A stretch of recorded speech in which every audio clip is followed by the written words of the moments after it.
Wakati mu nnaku zino ezikomekereza omwezi gwa Ramadan ono yabuuza nti zakatul fitr eweebwayo mu mmere yokka oba nzikirizibwa okugiwaayo ne mu ssente, era ani alina okuwaayo zakatul fitr? Obuzibu bwetwafuna mu irimu tetulina marja nti bano ensonga za irimu gyetudda naddala mu nsonga enkulu wabula buli omu asoma akola ki n'alamula. Ekirala bangi tebalina bisaanyizo abalamula. Ekirala tarjih kugamba nti kino kyekigambo ekisinga obutuufu oluusi kyawukana. Gwe n'ogamba nti nze mu kunoonyereza kwange kino kyendaba kyekiriraagi kyekigambo ekisinga okuba ekiki ekituufu. Ate nze nange nenoonyereza ninga kino kyekituufu nga kyawukana n'ekyomulala. Ffenna abaawukanye tulina okuwaŋŋana ebitiibwa. Ekirala aba fiqihi aba usul fiqihi balina dawabitu amateeka ge baateekawo. Oluusi ekigambo oyinza okuba nga ekikyo kyekiriraagi kyekituufu naye balina mawaadhi istithnaiya ebifo nga byo baabijjamu nga baga nti wano mu kifo bwe kiti wadde kiri kyekiki kyekituufu kyekiri aqwa kyekisinga amaanyi naye mu bifo ebimu ne baga nti nufti bil marjuh ate tuteekeddwa kuwa fatwa n'ekigambo ate ekitatuuka ku kiri mu maanyi. Ekirala nga kyekinyusi ku nsonga eyo abamanyi ba fiqihi waliwo abaraa al-lafz abaraa al-lafz ganga bo batunuulira kigambo kyayogedde la yanzuruna ila al-maana tebatunuulira makulu. Ate ne wabaawo abaraa amakulu nga bo ate tebatunuulira bigambo nga bwe bizze. Kati oluusi bonna bayinza okukola ki ensobi olwe twetaagisa okutunuulira ebigambo nga ebizze ate ne wabaawo okutunuulira ki amakulu. Kati bona agenda mu madhibu ga ahli dhahir naam bo batunuulira kigambo nga bwe kikola ki bwe kizze. Era bo baatuuka n'okugamba nti Nabbi Muhammad yagaana okunkumula mu mazzi agalegamye oluvannyuma n'okola ki n'oganaabiramu. Ne baga yagaana gakunkumulamu naye bw'okunkumula ebbali mu kakopo n'ojja n'oyiwamu ekyo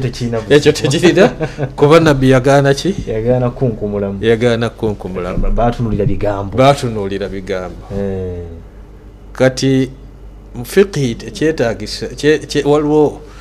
amateeka ddi lwe tutunuulira kino ddi lwe kitunuulira kino byonna tuba twetaaga kwegamba tukole ki tetusuula busuuzi kino tetukisuulirira nnyo na kino tetukisuulirira nnyo kubanga kirizagaana tujja kugwa mu ki mu nsobi. Ku mulembe gwa Nabbi Muhammad sallallahu alaihi wasallam ng'amaze ndowooza ghazwatul ahzab olutabaalo lwa ahzab yagaa nti la yusalliyanna ahadukum al-asira illa fi bani quraidha mummwe temubaamu n'omu agezaako n'asaala asiri okujjako ng'atuuse mu bani quraidha. Asiri n'etuuka nga bali mu kkubo batambula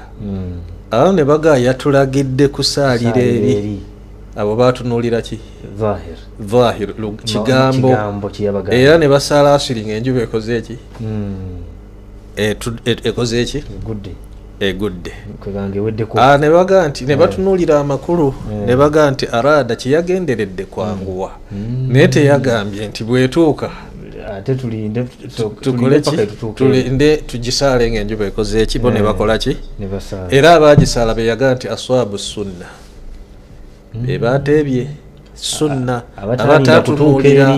abatatunuulira lafuzi. Kati nga tutuuka ku nsonga ya zakatul fitr naam eweebwa mu mmere enkaayana nyingi nnyo ffe tuno twali tetubiwuliranga nako naam okutuusa nga tusomye kuba twakula bakadde baffe wano bawa mu ssente bawa ne muki era nga tebalina buzibu bwonna mu 9 tusome Madiina ne batandika batusomesa fiqhi madha fiqhi almuqarana musoma ku madhihibu gano nagano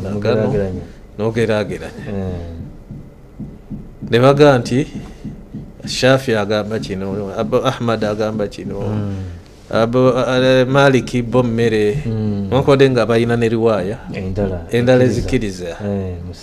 mu ssente ebaga Abu Hanifa yakkiriza muki okuwa mu ssente bo bagamba mu mmere abali Sheikh Ali muganda wa Sudaisi nga muganda wa Sudaisi kye twakwata ne oluusi twali bato tetwafangayo nnyo oba twagayala warrajih ekituufu eyina kuweebwa muki mu mmere naye ffe wadde twali tukyali bato muyirimu etwatuuka wadde twamanya embeera yaki ye Uganda netulekanga bwe twakola ki embeera bwe yali. Kati oluvannyuma mukulu wange Sheikh Abdurazak Kulumba n'akisomesa awe Nakasero oluvannyuma nempulira Sheikh Mazinga nnaku zino naam kati bo ne bagamba ekyo kyaffe era ffe tuwa muki tuwa mu mmere naye bali batunuulira makulu abakkiriza okuwa muki mu mmere bano ne baga nti kuno kusinza wala ibada tawqifiya ibada yateeka okuba gwena obujulizi nabbi yawa mu mmere yalagira kuwa muki mu mmere naye ogenda okukyetegereza nti hala hadhihi ibada y'okukola ki y'okuwaayo zakatul fitr maqulatul maana ekigenderwa kimanyiddwa amakulu gayo gamanyiddwa oba tegamanyiddwa abagamba nti yuqsadu biha alqurba egendererwamu ki kusinza Allah bo baga nti tuyina kuwaayo mu mmere nabbi gye yawa naye abaraa amakulu naam abatunuulira ki amakulu baga nti ekigenderwa kyayo kuyamba mwetaavu nakumuliisa abeere musanyufu ne bagamba naam nti tekirina buzibu kugiwaayo mu ssente ate nga kuwaayo mu ssente kyakolwanga ne baswaba weebali ne batakiwakanya ekyo ne kiraga nti la baas tekirina buzibu osobola okuwa mu ssente osobola okuwa mu mmere kati ne wabaawo nga ra'ayu Sheikh al-Islam Ibn Taymiyyah endaba ya Sheikh al-Islam Ibn Taymiyyah egamba nti tulabe al aslah wal anfa lil muhtaj omwetaavu kyekisinga okumugasa kyekisinga okumuyamba bw'olaba nti yeetaaga mmere ng'omuwa mu mmere bw'olaba nti yeetaaga ssente naye kati wano e Uganda amatooke ogaguze mutwalo gumu kitundu 5 ogatwalidde kasimu omwetaavu naam omuwadde enkota 10 kiraba bw'anaazitereka zijja kola ki zijja kwonooneka naam ajja kuwalirizibwa akole ki atundeko asobole okufuna enva kati eyalifunye emitwalo 10 ate agatunda 5 oba emeka omufiiriza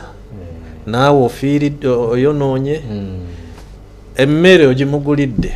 muceere ogumuteeredde awo tagwetaaga alina ebyetaaga ebirala kati embeera yaffe okusinziira mu Uganda wetuwangaalira ne mu Afirika mu kutwaliza awamu naam tuve ku y'aba Saudi kuba abantu bo nga basoma fatwa gyasanze Ibn Baz agambye bwagireeta ki n'atatunuulira wangaalira bamanyi nga Karafi au ghayruhu baga nti atamanye orufu yewaabwe kalicha yaabwe oyo tasaana kuwaki kuwa fatwa zikola ki zaawukana okusinziira mu kifo